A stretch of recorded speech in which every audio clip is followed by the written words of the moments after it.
Hello viewers and my dear students, this is Divya Pandey, nursing lecturer, IGSCon from our YouTube channel rgcsk.edu.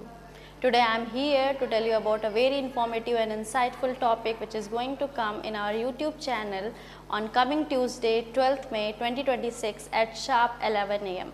And it is luckily a International Nurses Day, so no better day than this to announce a topic like a CNE, Continuing Nursing Education. In this session, we are going to see about the introduction, definition of continuing nursing education, needs and importance of continuing nursing education, principles which is guiding continuing nursing education, some research involvement, how they are involving in continuing nursing education, and evidence-based practices, barriers, advantages and disadvantages along with the summary.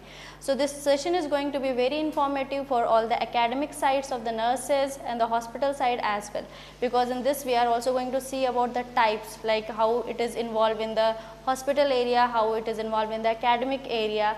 After completion of the training also the education or the updation is needed. So we are going to discuss all about that. For that and for more updates, please like, share, subscribe our YouTube channel rgcsk.edu. Thank you and have a good day.